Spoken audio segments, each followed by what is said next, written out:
Something massive is happening in Alaska right now. Air Force One just touched down, and what happens next could change the course of history.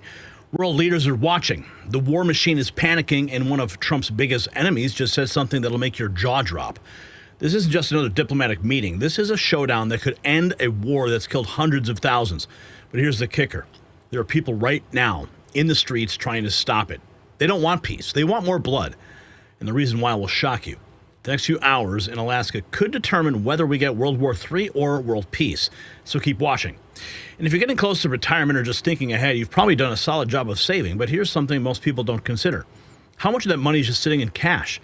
It might feel safe, but holding too much cash guarantees only one thing. You're losing purchasing power. Inflation eats away at it, and the dollar's value keeps slipping. And that's why more people are looking at real assets like physical gold and silver to protect their savings. Noble Gold Investments makes it easy. So visit nextnewsgold.com or call that number on the screen, 877-646-5347. And when you talk to Colin, tell him Gary said hello. All right, we got a lot of breaking news out of Alaska, and we just got this image in Zelensky watching the peace summit right now. No, of course, that's an old photograph of Zelensky, but he's probably not pleased at the warm reception that Vladimir Putin received on American soil. And the memes are already coming in fast and furious. Check this out. Without us, let me tell you, you don't have the cards. With us, you have the cards. But without us, you don't have any cards. Let me tell you, you don't have the cards. Of course, if you recall, that was the moment that Zelensky went to the White House and President Trump and him had a big blow up there. And of course, massive overflight. Right on cue. We're going to get into what happened in that moment and Putin's reaction. But let's take a look at what's happening on the ground there. This is just a few hours ago. Trump signs everywhere a grand welcome to America's greatest president, Donald J. Trump. But then we have this. Check this out. This is really curious, and even Donald Trump is reacting. Listen to this. And President Putin. This is Hillary Clinton. Trump were the architect. This is Hillary Clinton. If President Trump were the architect of that, I'd nominate him for a Nobel Peace Prize. We are on the precipice of a meeting between President Trump and President Putin in Alaska. Drawing on your experience as Secretary of State, if you were en route to Alaska, what would you be looking to get? What does an acceptable deal look like? He is not meeting with a friend. He is meeting with an adversary, and an adversary who wants to see the destruction of the United States and the Western alliance. But if he could bring about the end to this terrible war, where Putin is the aggressor, invading a neighbor country, trying to change the borders, if he could end it without putting Ukraine in a position where it had to concede its territory to the aggressor, had to, in a way, validate Putin's vision of greater Russia, but instead could really stand up to Putin to make it clear there must be a ceasefire, there will be no exchange of territory, and that over a period of time, Putin should be actually withdrawing from the territory he seized in order to demonstrate good faith efforts, let us say, not to threaten European security. If President Trump were the architect of that, I'd nominate him for a Nobel Peace Prize. Yeah, Hillary Clinton, she realizes that she's on the chopping block. You know, she's got their subpoenas flying with the committee, with the oversight committee. And of course, we have the grand conspiracy that has been exposed with her at the center of it all to overthrow Donald Trump in 2016. Yeah, she looks like she's trying to play her cards real close. Let's check in with the some of the action on Air Force One before we get to some of the grand moments. But it's always a grand moment whenever we see President Trump do a gaggle on Air Force One. You never know what you're going to get. So let's listen. Europe's not. What will make a success of this summit today? I can't tell you that. I don't know. It's there's nothing set in stone. I want certain things. I want to see a ceasefire. This is not to do with Europe. Europe's not telling me what to do. But they're going to be involved in the process, obviously, as will Zelensky. But I want to see a ceasefire rapidly. I don't know if it's going to be today, but I'm not going to be happy if it's not today. Everyone said it can't be today, but I'm just saying I want the killing to stop. I'm in this to stop the killing. You know, we're not putting up any money. We're making money. They're buying our weapons, and we're sending them to NATO, and NATO's sending us big, beautiful checks. But that I don't care about that. I care about it was a big factor when Biden spent $350 billion and got nothing. But what I do care about is they lost last week 7,011 people were lost, almost all soldiers. 36 people in a town which got hit by a missile, but over 7,000 soldiers. It's crazy. What will make 7,000 lives lost. And speaking of lives lost, the health ranger, Mike Adams, making a point to call out the table of the food that was given to all of the foreign press in Alaska. Now, you and I, this looks like everyday fare. However, Health Ranger says it's so truly American to feed Russian journalists total processed food, grab junk beverages that promote obesity and cancer. Geesh, couldn't they have one smoothie bar going? I wouldn't touch any of this crap food that America is serving up. What an insane demonstration of what's totally wrong with this country. And you can take a look here. This is the spread. So you got some boxed lunches there. You got a bunch of soda.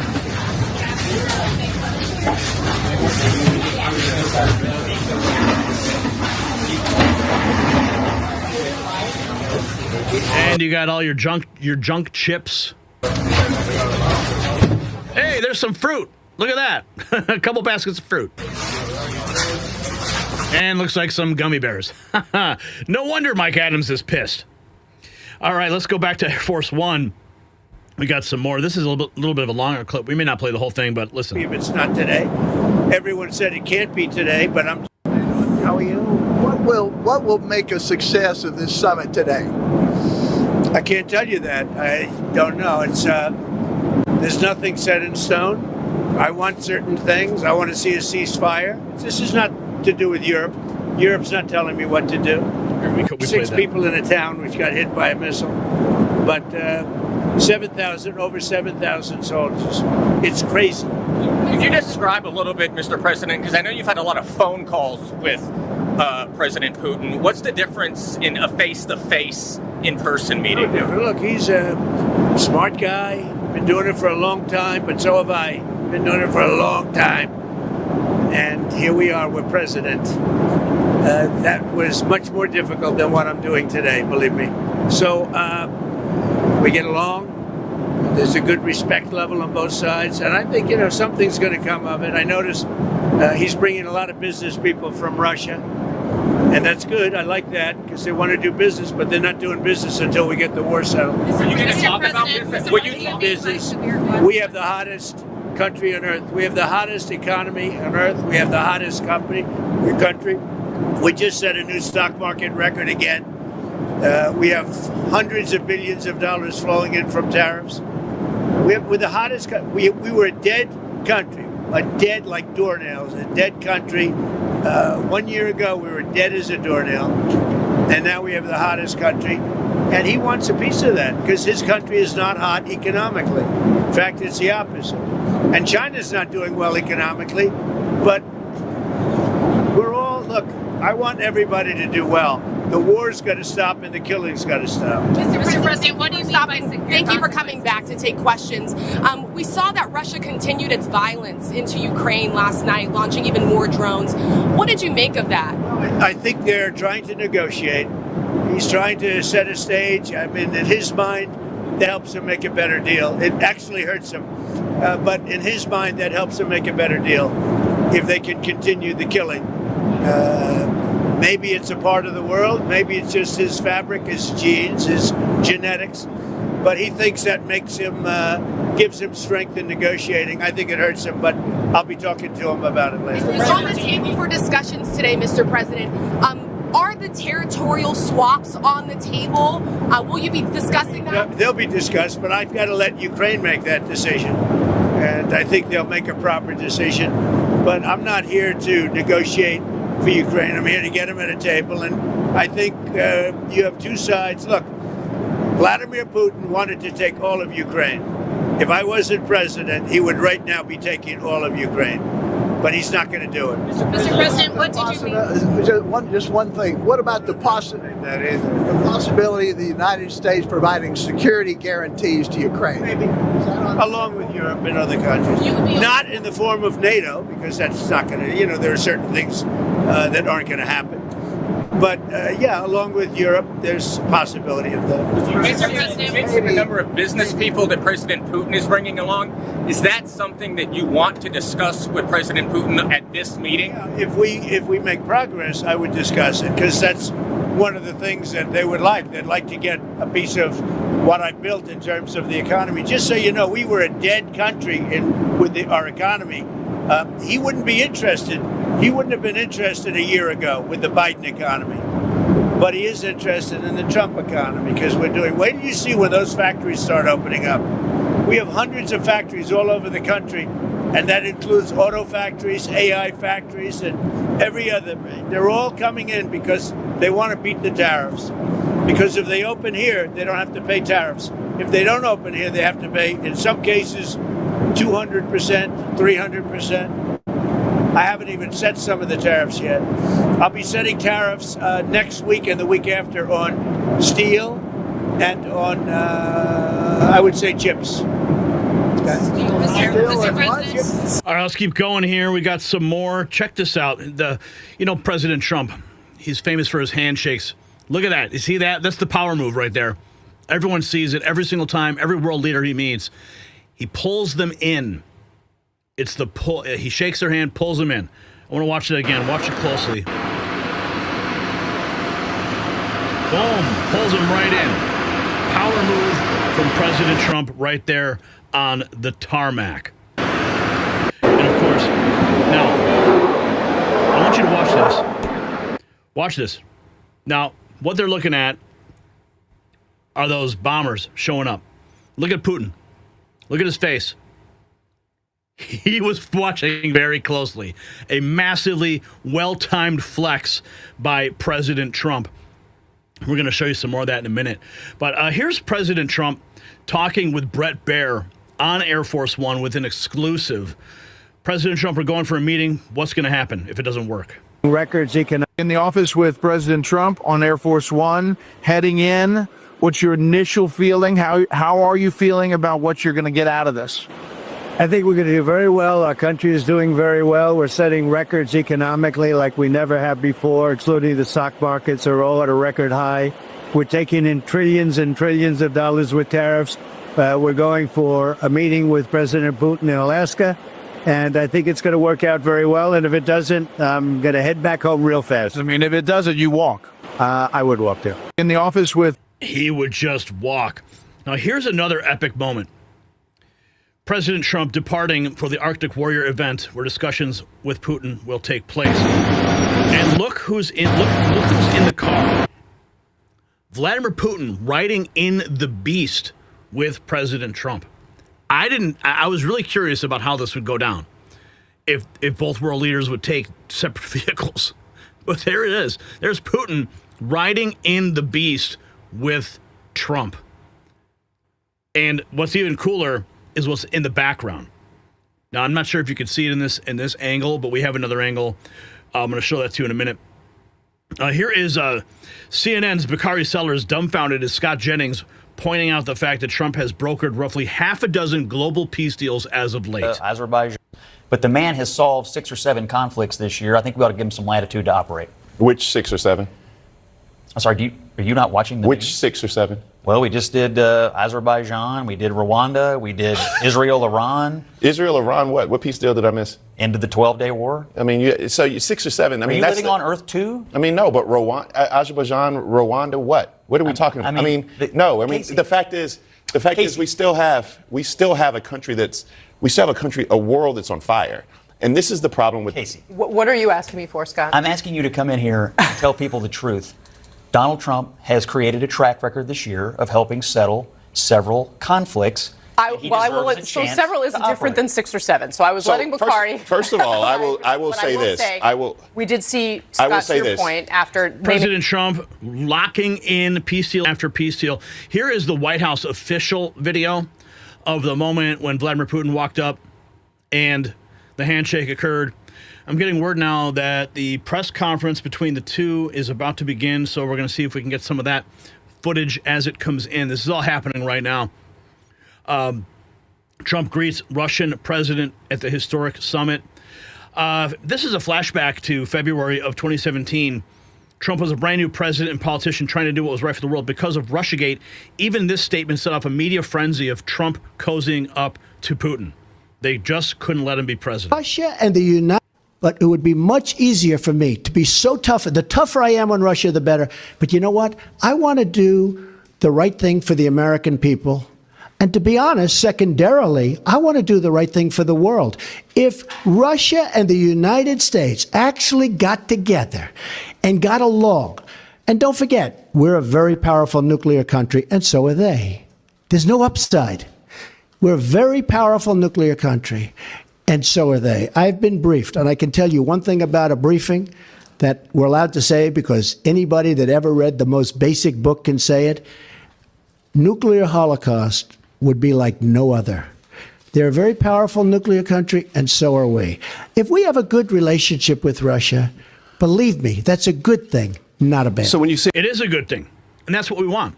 We want peace, we want trade, we want economic security for the world. What would you rather have? Bombs flying or trade occurring? I mean, that's basically the bottom line. Here is another famous image here of Putin and Trump in the beast. Absolutely unbelievable to see that happening. Elderly people in Anchorage town hall pointing out, are actually protesting President Trump's meeting with Putin, trying to end the war. Stay home dictators. Look at these people, all with Ukrainian flags. I mean, all Trump is trying to do is broker peace, and these people are out there protesting him. That's fine. You guys want to take a side, but how about we just all take the side of peace? I can't, it just blows my mind. Some of them are even wearing masks. I don't know. What year is it? Here's another shot of that famous handshake. President Trump and Putin stand on stage briefly and shake hands again at joint base. Elmendorf, Richardson, and Anchorage. Now, let's check this out.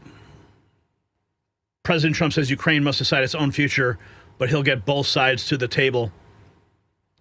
I think they'll make a proper decision, but I'm not here to negotiate for Ukraine. I'm here to get them at a table, and I think you have two sides. Look, Vladimir Putin wanted to take all of Ukraine. If I wasn't president, he would right now be taking all of Ukraine, but he's not going to do it. So, Ben, territorial land swaps, is that what you think we could see today? Because, you know, Zelensky... This is Real America's Voice, Ben Berquam. And he's not going to give anything else up. That's what he says. But is this what we could see today as a possible outcome, as a land swap? Well, Zelensky's in a tough spot. I mean, he's put himself in this position. He's made a lot of big claims about this. And getting back to the last question you asked me about the proximity of a lot of these communities. There's proximity. There's also there's love in some of these communities. There's connection to families in some of these communities. There's also a lot of hate. There's a disdain for the Russian Empire, for the USSR, for the history of that, for the KGB and what Russia was to a lot of these communities. And so there is on the Ukraine side. There are a lot of people that don't want to give up anything, but you're also in a position where if you don't, how many more deaths, how many more lives, how many more young people are going to lose, how much more of this generation will you not be able to replace? So it's clearly on the table. How much will they give up? I agree with Steve. I don't think Russia is going to give back anything that they've taken. And the saddest part about this is this really started because of external forces, NATO basically going into Ukraine saying, we'll bring you to the table, and Russia saying that's a deal breaker, you're going to start a war. And we allowed that to happen. We were a part of it under Obama, pushing those conversations. And now we've seen, over a decade of lives lost because of it. So when it comes to it, you got to ask the question, what's more important, land or lives? And I think that's the question that's going to be asked and the answer that's going to have to be answered by both sides. And of course, NATO is one of the main reasons why this entire conflict began. NATO expansionism. Look at that shot again. Look at that shot of Putin watching those B-2 bombers fly overhead. Here is more from Brett Baier and President Trump on Air Force One. So if you were to paint a picture of what perfect looks like coming out of Alaska today, what does that look like in your mind? Look, it's not for me to negotiate a deal for Ukraine, but I can certainly set the table to negotiate the deal. And our next meeting will have President Zelensky and President Putin and probably me. I'd like to focus on doing our country, but, you know, I get these interruptions. I've solved 6 wars in 6 months when you think about it. And that's from Pakistan to India. That was going to be a terrible one. Planes being shot down. That was getting ready to flare. And then nuclear powers and so many others. And so if you were to paint well, and also consider the ceasefire he brokered in Cambodia that we reported on. Here's a grateful American. Extremely grateful. Yeah, first of all, why'd you decide to come out today? How do you feel? What are you seeing? Yeah, so I'm extremely grateful to be an American. I'm a lifelong Alaskan and I love my state. I love my country. I always think it's a great opportunity when colleagues and myself and other patriots all across the state of Alaska get to come together and to support our president and to issues that are important to us. Do you have any thoughts about the summit today and kind of if you have any hopes or like what you want them to achieve? Yeah, I'm really looking for good dialogue amongst both presidents. I'm looking for a conversation that ends in peace and prosperity for all nations. Peace and prosperity is what all of us want.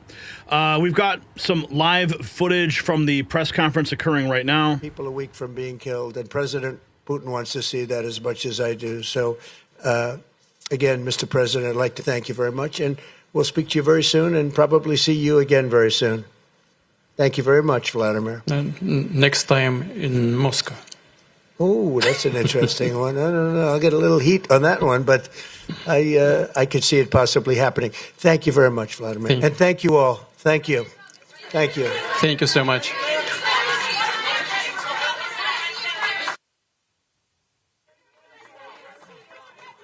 And there you see the press going into a frenzy following the remarks. This is all happening live right now. Looks like it just wrapped. See if we can maybe find some footage from that. Todd, if you can pull some of that, maybe we can get it. Here's more from President Trump on Air Force One with Brett Baier. I'm not doing it based on history or anything else. I'm doing it based on a deal. Hope of 1986, Reagan walks away from Reykjavik with Gorbachev, and it was a strong moment. I mean, you could foresee if it goes down a bad path, you get up and walk away. I'm not doing it based on history, based on anything else. I'm doing it based on a deal. If we make a deal, great. If I see that there's no hope of making a deal, I'm out of there. It's over. I'm out of there. This isn't my war. This is Biden's war. This is Biden screwed this up, just like he did with Afghanistan with that horrible retreat. And the way he did it, I'll never forget it. Yeah, none of us will forget it. None of us. Here's more on Air Force One. In every... You like doing those things? I was watching that gaggle. I could see Brett Baier, his head poking out from the background. So this is immediately following that gaggle we played for you just a few minutes ago. He's like, do you like doing those things? You like doing those things? It's almost like a competition. It's like winning at golf. You know, they're coming in. Every question is a kill. They hope you're going to make a mistake. They're looking, and they had a field day with Biden. That's why he didn't do it. But you're making a news there? I don't think so. Nothing. I always go out. I say, is there breaking news? In other words, when I leave, if there's breaking news, that's a bad thing. That means they got me on something. Let's go. After you. He's a good golfer, everybody. Brett Baier getting the treatment on Air Force One. Let's see here. Oh, and we have this. Did you hear about this? Brian Krasenstein actually called for the assassination of Putin.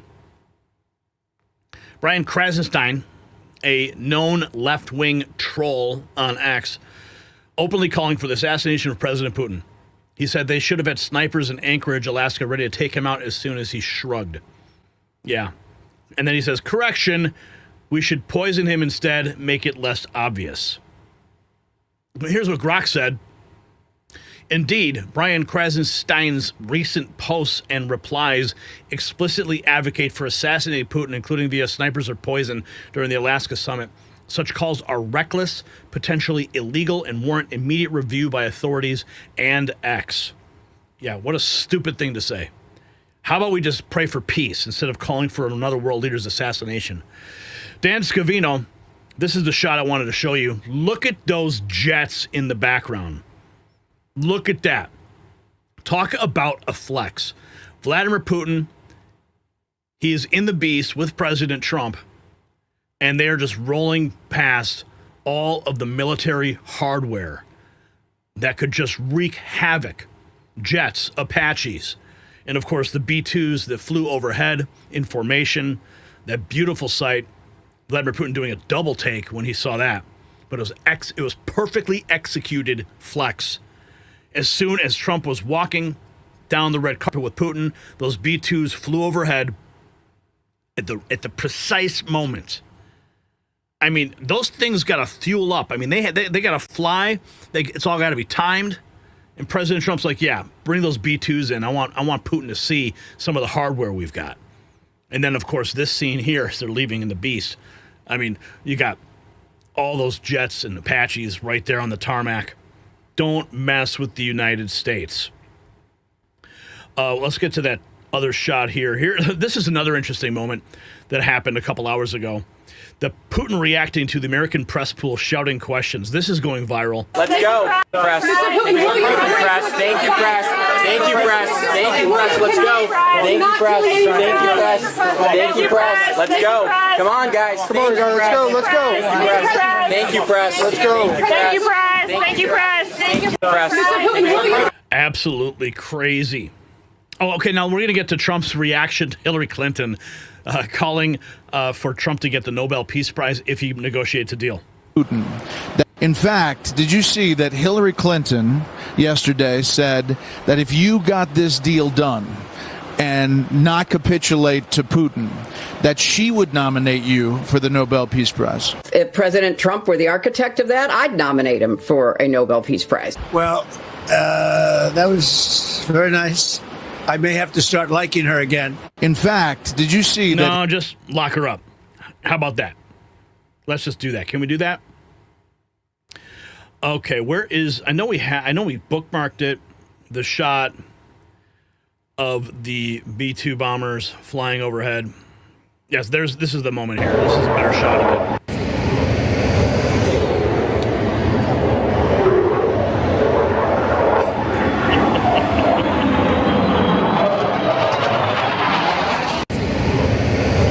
With the bull, you get the B-2 bombers. And of course, those are the same B-2s that flew in stealth into Iran undetected and dropped those bunker busters and demolished the Iranian nuclear facilities. I mean, these things are so high-tech and so stealth that they couldn't even detect them. Now, I'm not sure what kind of technology that Russia has to be able to detect something like that, but yeah, everyone's paying close attention. I think we got some video that has just come in from that press conference, so let's see if we can track that real quick here. Okay, we got this. This is President Trump just a couple minutes, literally just 2 minutes ago. Extremely. Just to put it very quickly, I'm going to start making a few phone calls and tell them what happened. But we had an extremely productive meeting, and many points were agreed to. There are just a very few that are left. Some are not that significant. One is probably the most significant, but we have a very good chance of getting there. We didn't get there, but we have a very good chance of getting there. I would like to thank President Putin and his entire team, whose faces, who I know in many cases, other than that, whose faces I get to see all the time in the newspapers. You're almost as famous as the boss, but especially this one right over here. But we had some good meetings over the years, right? Good, productive meetings over the years. And we hope to have that in the future. But let's do the most productive one right now. We're going to stop really 5, 6, 7,000, thousands of people a week from being killed. And President Putin wants to see that as much as I do. So, again, Mr. President, I'd like to thank you very much. And we'll speak to you very soon and probably see you again very soon. Just to put it very quickly, I'm going to start. It's all coming in now. We have another one. Thank you very much, Vladimir. And thank you all. Thank you. Thank you. Thank you so much. Okay, we saw that. Let's see if we have anything else. Productive meeting. Okay. Points that I believe we had a very productive meeting. There were many, many points that we agreed on, most of them, I would say, a couple of big ones that we haven't quite gotten there, but we've made some headway. So there's no deal until there's a deal. I will call up NATO in a little while. I will call up the various people that I think are appropriate, and I'll, of course, call up President Zelensky and tell him about today's meeting. It's ultimately up to them. They're going to have to agree with what Marco and Steve and some of the great people from the Trump administration who've come here, Scott and John Ratcliffe. Thank you very much. But we have some of our really great leaders. They've been doing a phenomenal job. We also have some tremendous Russian business representatives here, and I think everybody wants to deal with us. We've become the hottest country anywhere in the world in a very short period of time, and we look forward to that. We look forward to dealing. We're going to try and get this over with. We really made some great progress today. We've made some great progress. Here's a historic photograph for you that has just hit the news wires. President Trump and Vladimir Putin pursuing peace as people are outside pursuing war. So sad, isn't it? Here's some patriots outside. We feel honored that we could come down and support President Trump. There's several Ukrainians here that live in Alaska, and they're here to support him too. We love America. God bless them. The audio is a little bad, but here's another epic photograph that's now circulating, a moment with that B-2 overhead. So we're going to continue to digest everything that has come out of the summit. So far, it looks like there's some major points that have been agreed upon, some points and phone calls that still need to be ironed out. So we'll wait and see how this shakes out. Let's just pray for peace, folks. Can we do that? Okay? We don't want the war machine to continue. We don't want the bodies to keep piling up. All right? We want peace. We want commerce. We want trade. We don't want bullets, bombs, and tanks. If you got value from this report, tap subscribe. My final thought is next. So the Alaska Summit isn't just about Trump and Putin. It's about whether America leads through strength or surrenders to the war machine. For 8 years, they screamed Russia collusion every time Trump even mentioned peace. Now he's doing what they said was impossible, bringing both sides to the table. And Hillary's Nobel Prize comment, of course, that's panic. She sees the writing on the wall. She knows she's getting subpoenaed. She knows that she is the centerpiece of the Russia collusion hoax that stalked President Trump for years. And of course, if Trump brokers peace, their entire narrative collapses. The elderly protesters demanding more war instead of peace talks, they've been brainwashed by the same media that profits from endless conflict. So here's what matters. Trump said he's going to walk away if Putin won't deal. That's real leadership. Okay? No desperation, no weakness, just stone-cold negotiation. President Trump, he's already ironed out some of the major points, and we're going to find out what those are. But here's my question for you.